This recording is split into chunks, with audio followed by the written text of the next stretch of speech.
Selamat pagi sobat, rekan-rekan dimanapun berada. Sehat-sehat, seger waras selalu ya sobat ya. Buat kita semua ya sobat ya. Baik, langsung saja sobat. Kita lanjut part 2 ya sobat ya. Untuk alat bantu kerja bengkel, UMKM, motor, mobil maupun pertukangan gitu ya sobat. Bengkel harian lah sobat ya, yang UMKM ya. Kalau untuk yang skalanya lebih besar, biasanya menggunakan peralatan toolsnya juga disesuaikan ya sobat ya. Kapasitasnya juga lebih besar, juga disesuaikan dengan media kerjanya gitu ya sobat ya, atau proyek kerjaannya. Oke sobat, ini ada beberapa ya sobat ya, kebetulan adanya kami ini ya sobat ya, untuk mesin bor maupun mesin gerinda strikel gitu ya, listrik gitu ya sobat ya. Ini kebetulan adanya ini. Kemudian disclaimer juga ya sobat ya,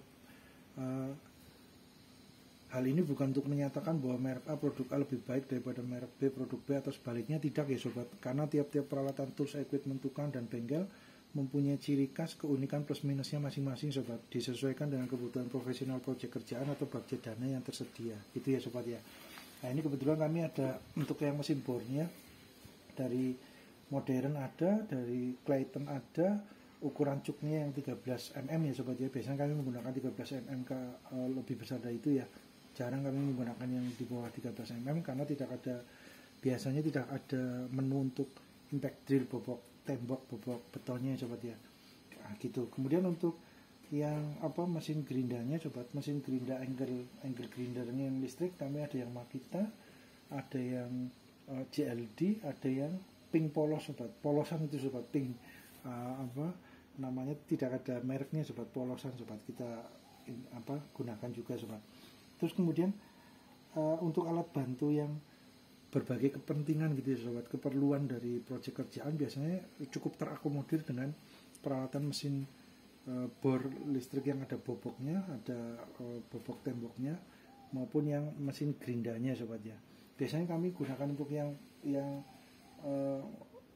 media kerjanya cukup menengah berat gitu ya sobat, kami gunakan yang Makita sobat, dengan harapan powernya beliau kan agak sedikit lebih besar gitu sobat. Tapi untuk yang kapasitasnya menengah ringan gitu ya sobat, biasanya kami menggunakan yang JLD maupun yang pink polosan ini sobat, untuk amplas, untuk media kerja yang baja ringan,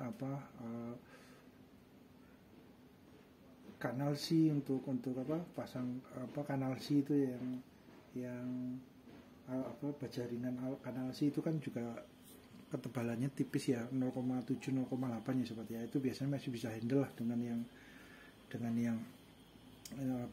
pink maupun yang JLD. Oke, mantap lah. Sumpamanya dengan yang lebih tebal lagi sebenarnya bisa sobat, oke saja, cuman takutnya ini ya sobat ya, terlalu dipaksakan gitu ya, karena kapasitas kemampuannya kan disesuaikan juga ya sobat ya. Untuk yang semua media kerjanya lebih tebal lagi gitu ya sobat ya, 1 inci atau 0,5, itu biasanya juga kami gunakan mesin tool yang sesuai juga kapasitasnya ya sobat ya. Walaupun Makita pun ya, kalau ketebalan dari media kerjanya 1 inci ya sayang mesin gerindanya gitu ya sobat ya, di eman-eman. Jadi disesuaikan, kita cari mesin yang lebih besar lagi untuk media kerja yang seumpama tebalnya 1 cm gitu ya sobat ya. Ada juga dengan las, memotongnya dengan las plasma ya, dengan potong plasma itu yang, atau menggunakan yang saat ini dengan laser gitu ya sobat ya, teknologi laser lah, itu monggo disesuaikan sobat. Jadi memang untuk media kerja itu juga berpengaruh ya sobat. Kita harus perhatikan peralatan mesin tools kita, jangan sampai amit-amit ya sobat, jangan sampai amit-amit error dol atau aus karena kapasitasnya melebihi daripada kekuatan daripada mesin yang kita gunakan sobat. Jadi memang mesin harus disesuaikan dengan media kerja yang biasa kita gunakan, kita kerjakan gitu ya sobat. Jadi semakin besar media kerjanya, semakin tebal ya, seyogianya menggunakan mesin yang kapasitasnya juga memang cocok untuk yang bahan-bahan yang media kerja yang tebal gitu ya sobat ya. Contohnya untuk potong besi 1 cm ya, dengan mesin plasma cutter itu ya sobat, plasma yang untuk memotong, yaitu disesuaikan sobat, jadi lebih ringan di eman-eman sobat, untuk mesinnya gitu ya. Jadi harapannya bisa digunakan untuk proyek-proyek kerjaan yang berikutnya gitu ya, untuk jangka panjang gitu ya. Jangan sampai hanya satu proyek mesinnya terus error karena amit-amit ya sobat, nggak minta ya, error, aus atau dol karena dipaksakan mengerjakan media kerja yang di luar kapasitas dari mesin yang kita gunakan gitu ya sobat ya. Itu sobat, jadi disesuaikan sobat. Maaf sobat, untuk untuk alat bantunya ini, untuk mesin bornya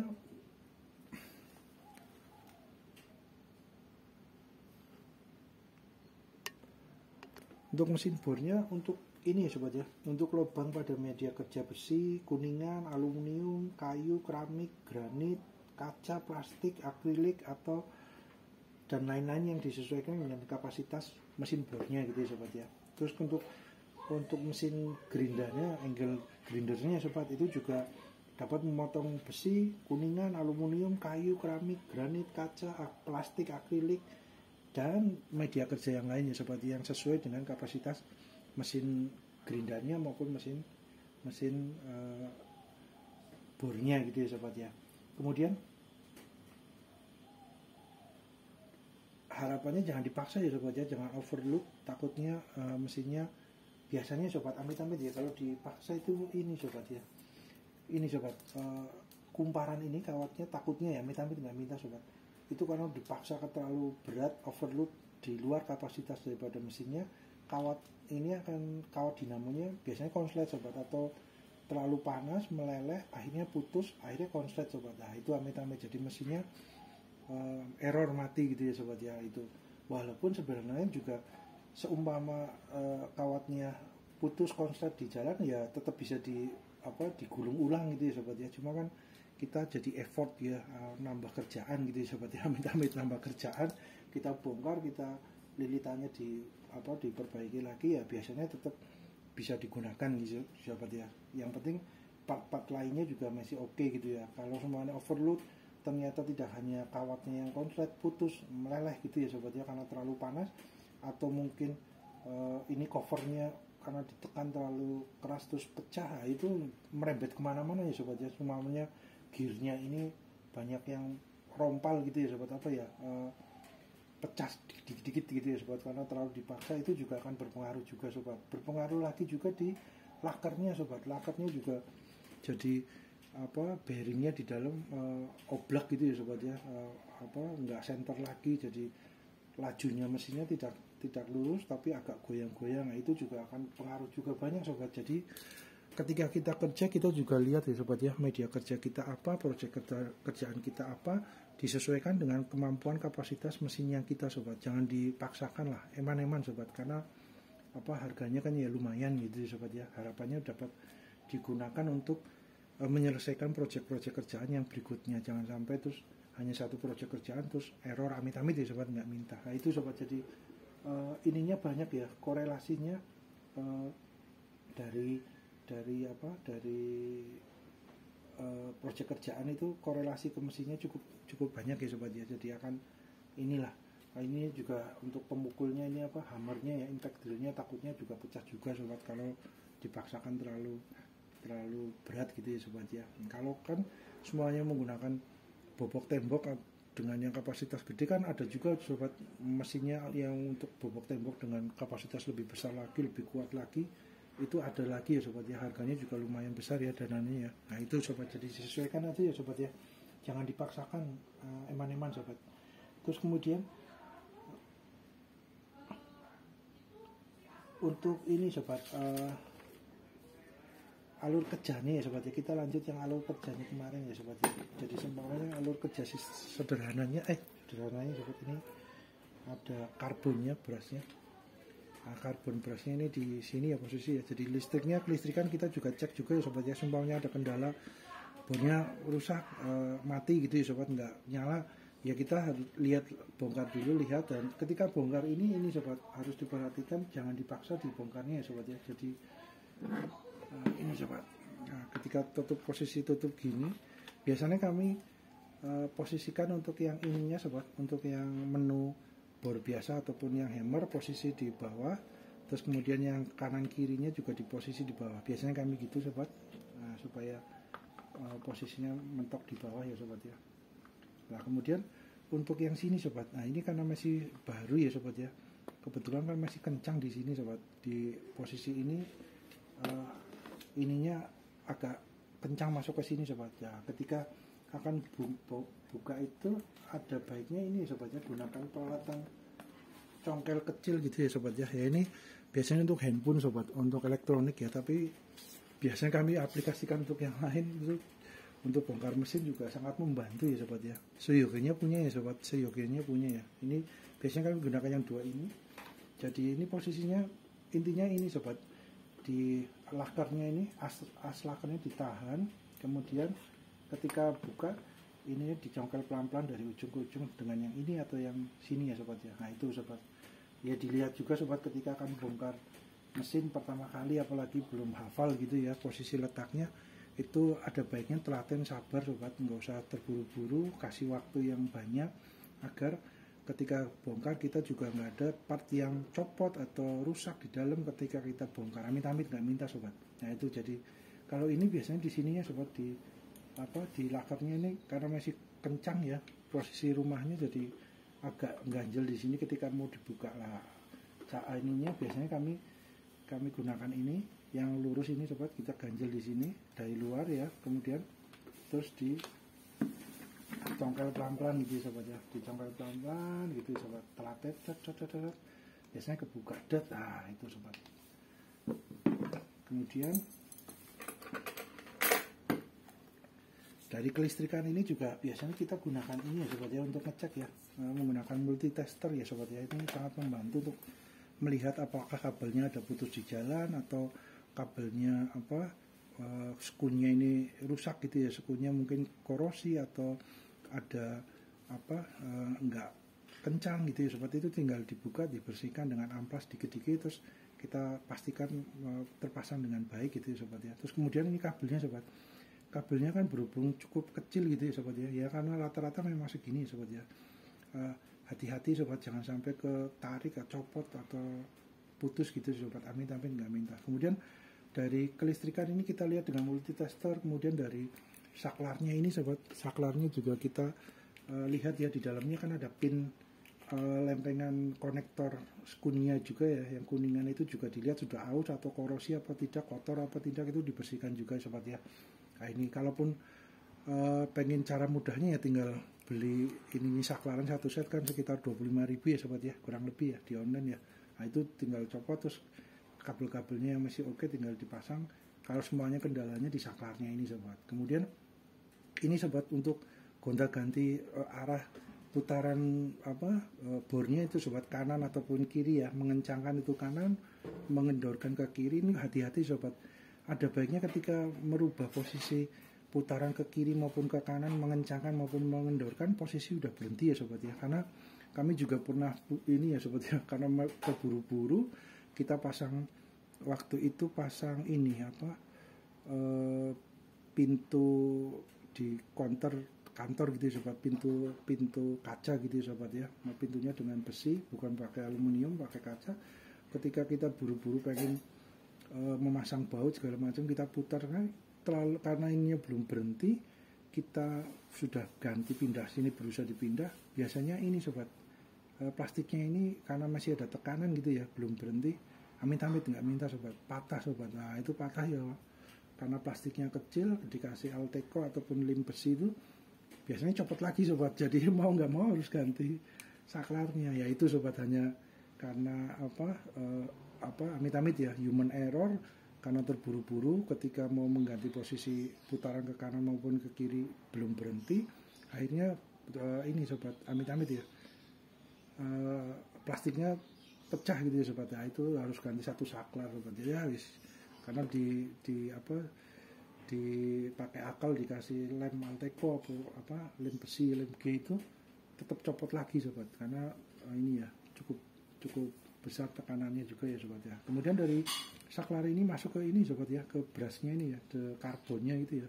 Karbonnya juga dilihat, kalau sudah posisi tipis biasanya minta tinggal diganti ya, harapannya hidup gitu ya sobat ya. Mesin bornya atau mesin gerindanya juga sama sobat, ada areng brasnya ya sobat ya, cuman berbeda di besarnya kawat ataupun di panjangnya pernya, pendeknya pernya, itu biasanya itu sobat. Kemudian dari kabel ini sobat, kabel menuju ke kumparan lilitan di dinamonya sobat, itu juga harus diperhatikan ya sobat, jangan sampai putus, amit-amit ya, nggak minta. Terus kemudian kawat-kawatnya juga iya, di putarannya masuk, nanti ada apa, dengan aliran listrik ke kawat dinamonya ini, kumparan lilitannya ini akan menghasilkan medan magnet gitu ya sobat, induksi magnet, akhirnya akan menggerakkan as tengahnya ini ya, menggerakkan asnya tengah, karena ada medan magnet. Kemudian mesin bornya ataupun mesin gerindarnya akan berputar gitu ya sobat ya. Nah, kalau berputar searah kebalikan, karena listriknya dibalik sobat, oleh saklar ini dibalik. Kalau ke kiri nanti berarti listriknya tadinya seumpama ya sobat ya, ini udah bahasa sederhana saja, seumpama di kumparan ke kanan, nah beliaunya nanti putarannya mengikuti. Kemudian ketika arusnya dibalik, putarannya ke kawat yang ke kiri, itunya juga akan membalik putaran daripada asnya ini sobat. Ya, ini gambaran sederhananya seperti itu sobat. Kemudian naik ke atas, ini diperhatikan ya sobat, ini kan kipas ya sobat. Ini kipas untuk pendingin daripada dinamo. Ketika dinamo bekerja kan selain menghasilkan medan magnet, menghasilkan juga panas sobat. Jadi didinginkan, harapannya supaya kawatnya terjaga dengan suhu yang tidak terlalu panas gitu ya sobat. Takutnya meleleh, putus, konslet, amit-amit sobat, tidak minta ya, seperti itu sobat ya, kurang lebih gambarannya. Kemudian ini kipasnya untuk dinamo, ini biasanya adalah rangkaian untuk ini sobat, impactnya ya, untuk bobok temboknya ini di sini sobat, spare partnya, part-partnya di sini untuk maju mundur memberikan tekanan pukulan palu untuk bobok temboknya ini di sini sobat. Ya, disesuaikan dengan kapasitasnya gitu sobat ya. Kemudian di sini ada lakernya sobat, ada ini geriginya ya, geriginya, kemudian geriginya diputar oleh yang putaran dari dinamo ini sobat. Akhirnya terus ini berputar gitu ya sobat ya. Kemudian ini sobat, jangan amit-amit ya sobat ya. Ini sobat, untuk penetran semprot ke ini jangan ya sobat ya, sini no ya sobat ya, jangan ya, karena ini akan ini sobat, kawat ini kan ada lapisan lapisan ini ya sobat ya. Jadi semprot ke sini no ya sobat ya, ini semprot ke kawat-kawatnya itu no sobat, jangan. Karena kalau semua mau membersihkan ya yang di daerah gerindarnya di daerah geriginya atau di daerah lakernya gitu ya sobat. Tapi biasanya kami juga jarang sobat, karena takutnya cairan penetran itu masuk ke kawat kumparan dinamonya ini. Kawat kumparan dinamo ini kan tidak konslet antara satu dua kawat lainnya itu berdempetan, tidak konslet, karena kawat tembaga ini kan ada lapisan clear coatnya sobat, seperti lapisan bening, email gitu ya sobat ya, bahasanya ya sobat ya. Itu menjaga supaya arus listriknya tidak bocor gitu ya sobat, tidak lompat ke kawat berikutnya. Lah, ketika disemprot dengan cairan penetran, itu lapisan clear coatnya biasanya akan luntur sobat. Nah, ketika luntur, kawatnya akan bocor arusnya, akhirnya terjadi konslet, putus gitu ya sobat ya. Amit-amit nggak minta. Jadi ini tembak ke sini no ya sobat ya, jangan ya, jangan dibersihkan. Biasanya kami jarang lah sobat, kalau untuk peralatan mesin bor tangan listrik maupun gerinda kita pakai penetran, kami jarang sobat. Tapi biasanya cuma dibersihkan biasa dengan lap atau dengan apa, terus kita kasih itu ya sobat, stempet ya, grease-nya ya, vaselinnya ya, kita setelah dibersihkan baru kita kasih lagi gitu sobat. Biasanya gitu ya sobat ya. Penetran ini digunakan untuk yang media kerja yang tidak berhubungan dengan kawat dinamo sobat. Kalau dengan kawat dinamo ya itu, kawat dinamo lapisannya akan luntur biasanya, karena di dalam penetran itu kan ada cairan campuran tinernya ya sobat ya. Komposisi formulanya kan macam-macam, banyak juga ya, cuman biasanya ada campuran formula tinernya. Tinernya itu kan melunturkan dari lapisan kawat emailnya itu ya, clear coatnya ya, pelindung kawatnya itu ya sobat ya. Itu sobat. Kemudian rangkaiannya seperti ini sobat, sederhananya sobat, kendala-kendalanya ya. Jadi sebenarnya kalaupun kawatnya putus gitu ya, dililit ulang juga tetap bisa digunakan ya sobat. Yang penting part-part yang lainnya masih oke gitu ya sobat ya. Kemudian sekarang ke ini ya sobat ya, mesin gerinda yang pink ya sobat ya. Ini kebetulan yang pink dulu sobat, karena posisinya sebelah sobat.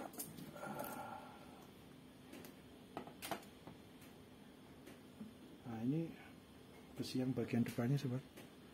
Kalau besinya lumayan sobat ya, lumayan ya, maksudnya cukup. Kalau sepintas ya sobat ya, dilihat dengan mata biasa itu ya cukup lumayan kuat sobat, mantap.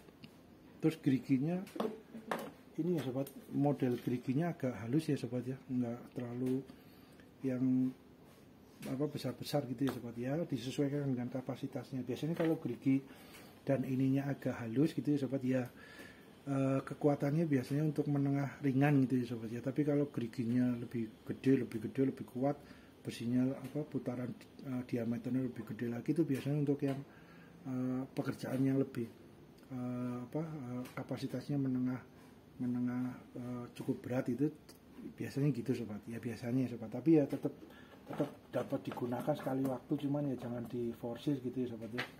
Kemudian dalamnya sobat, ini anglernya. Nah ini sobat, kawatnya ya cukup lumayan ya, ini ya sobat, seukuran gitu ya sobat ya. Nah, mudah-mudahan tidak berbayang sobat. Oke. Nah ini ketika mau copot ini dulu ya sobat ya, jangan lupa dicopot brasnya dulu ya sobat ya, karbonnya ini posisinya ini. Nah ini karbonnya sobat.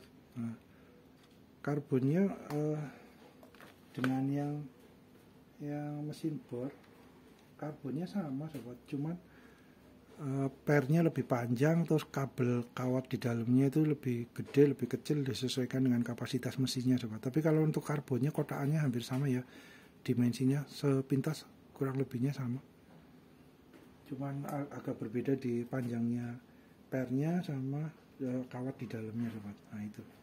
Kemudian bagian belakangnya sobat, nah ini cukup ini ya sobat ya, cukup simpel juga ya sobat untuk saklarnya. Oke, masuk. Nah ini mantap juga sobat, kalau dilihat sepintas ya oke, mantap.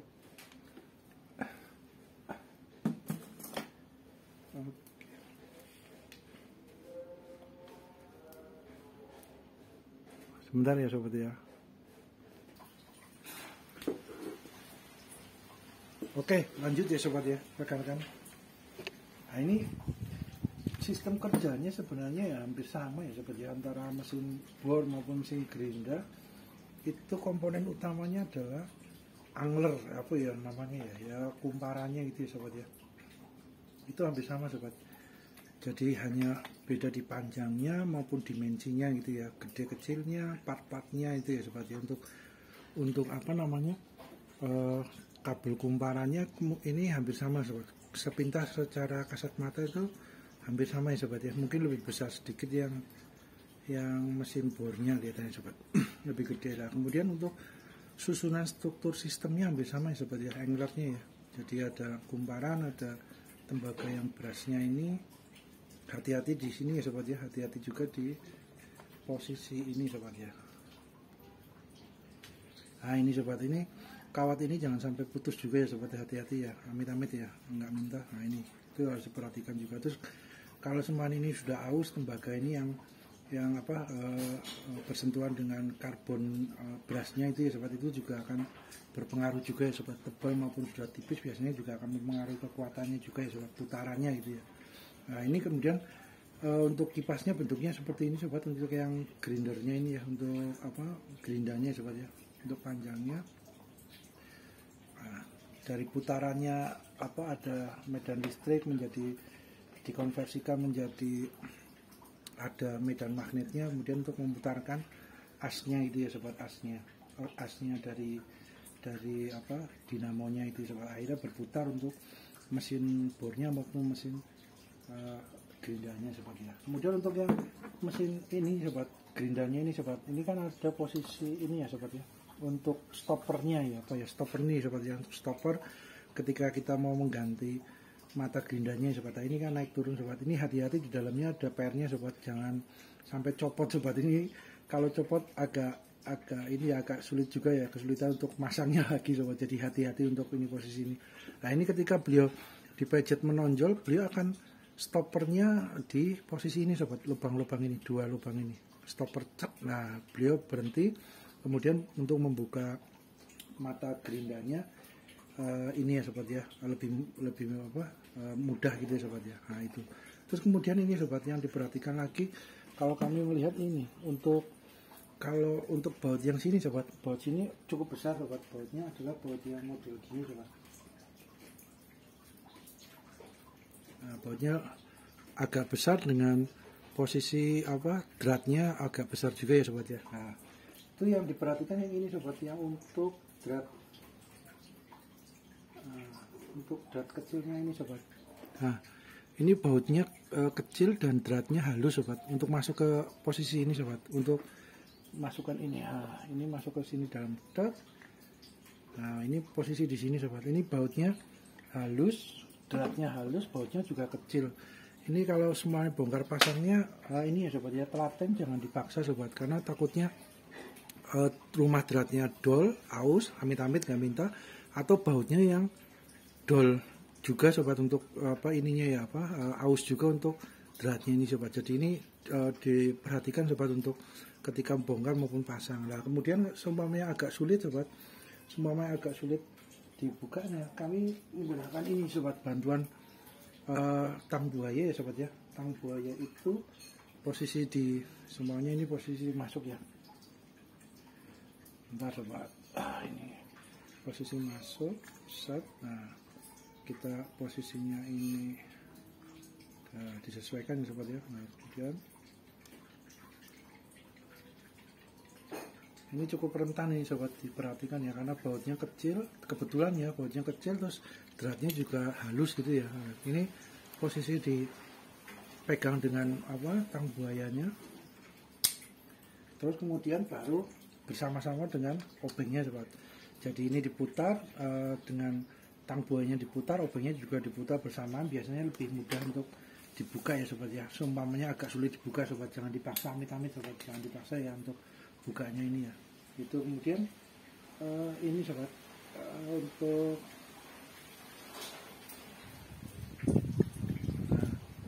oke.